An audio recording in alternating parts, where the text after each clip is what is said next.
Greetings everybody, it's Rob from Sage Tower Games, and I'm here making a video talking about some tabletop discussions. For those of you that may have been on Twitter over the 4th of July weekend, you may have seen a bit of a back and forth discussion, kind of a hot topic, if you will, in the tabletop community. And I'm talking about the concept of playing a game raw or rules as written, either by players or even by the designers themselves playing the game as written.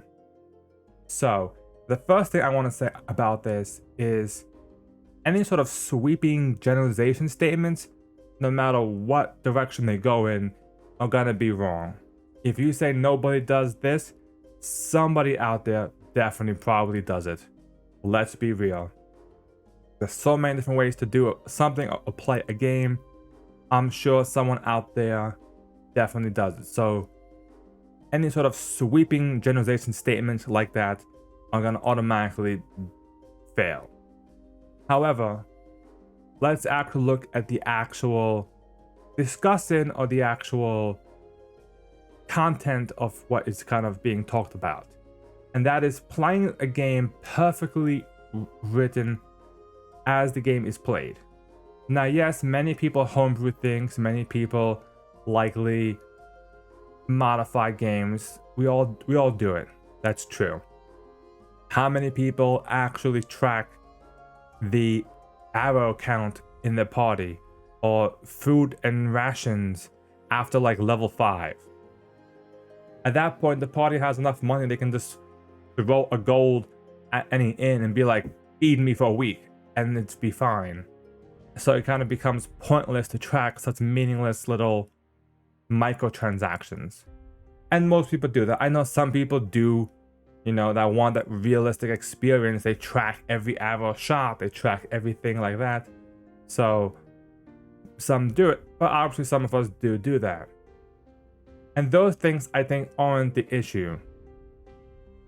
The issue I think that comes into it is if it is a major mechanical design part of the system that is being adjusted and changed, especially by, say, designers or people who work on the game.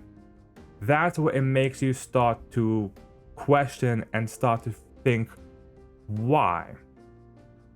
So for instance, some examples that come to mind are, say you're working on Dungeons and Dragons 5th edition and you decide to homebrew the advantage system completely. Maybe you don't like how advantage and disadvantage work, but it's part of the system, so why did you put it in that way? Or like for Pathfinder, maybe you don't like the critical success, critical failure, the new system they made in 2nd edition. Well, then why include it?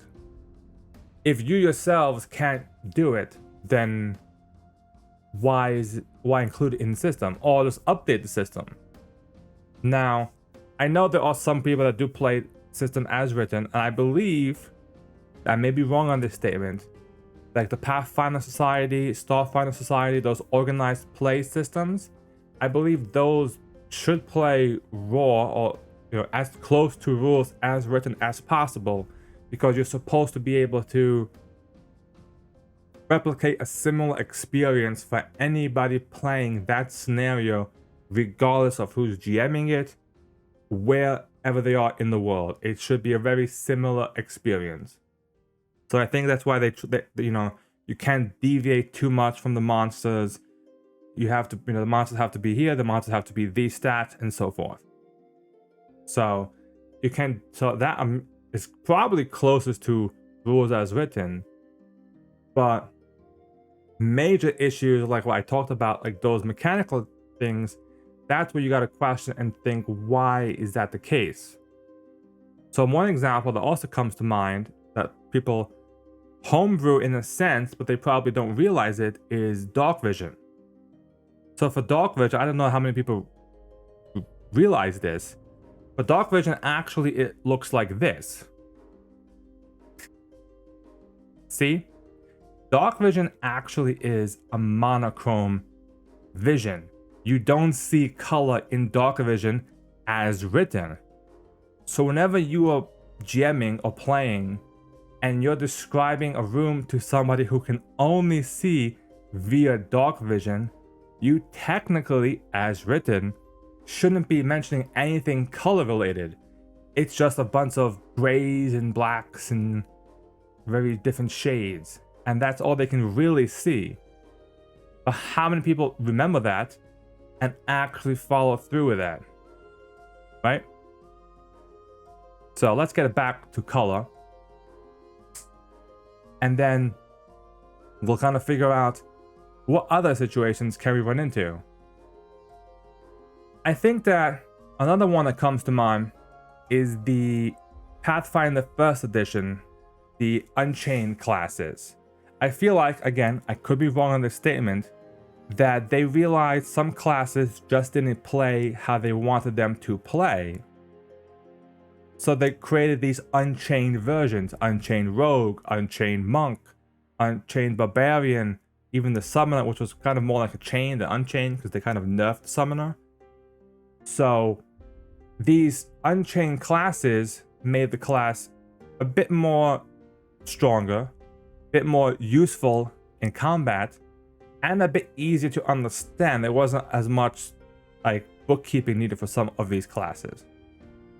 And that kind of stuff I think works, especially if you are, as a designer, you get feedback from the players, from yourselves playing the game, and realize, you know, we wrote this class like this, but we had to make adjustments to the class because it just doesn't work. After playing it for months or years, we have to adjust the class so much that it's just not worth playing it as is.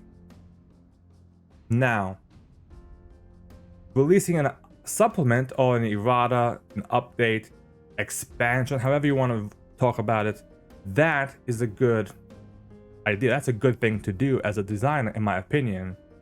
And what's also good, what Paizo did for the Unchained classes in 1st edition, they still had the old classes.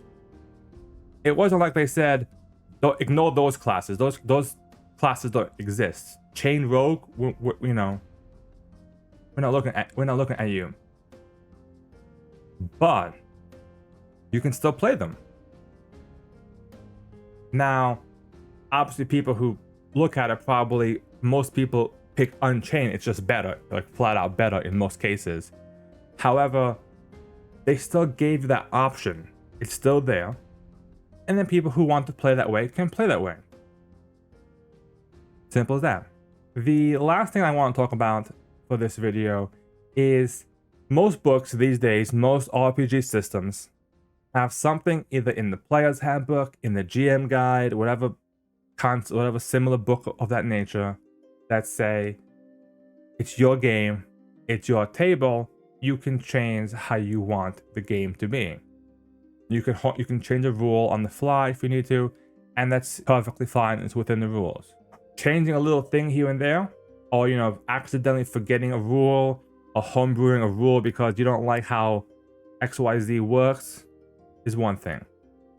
Reworking the entire system because you don't like how the system itself works, that's an issue in my opinion. It'd be like if I took my Pathfinder game and decided to remake it into like a City of Mist game, both games that I play on my channel.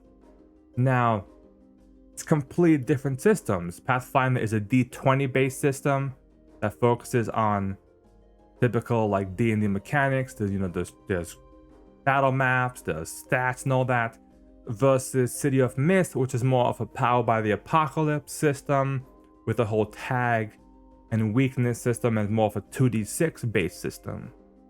So you can see right here the two differences between them. Like, could you do it? Yeah. But it would be like, well, just play a different game at that point. If I didn't like that much about the system, I would just change the game. It's these ideas where like you see people trying to take a concept and jam it into a system that just doesn't work. It doesn't make sense. It's like trying to make like a Call of Cthulhu game in Pathfinder, but like there's already a Call of Cthulhu game out there that kind of works really well and is really popular. So why would you do that? Again, discussions like this, everyone has one. Everyone has opinions. It's fine.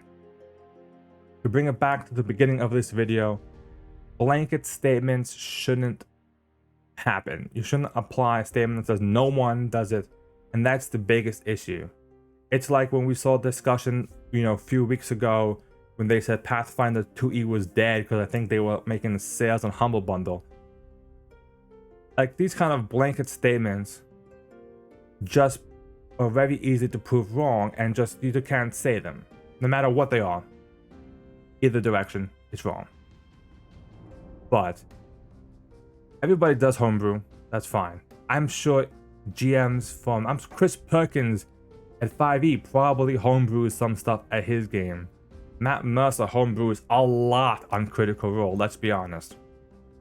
And these are two big, prominent D&D GMs.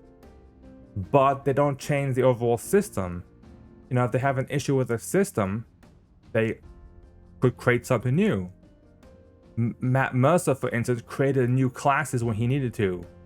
He created the Blood Hunter class. He created a Gunslinger class, which he based off the Pathfinder Gunslinger when he converted their home game to D&D. That's fine. You create something new.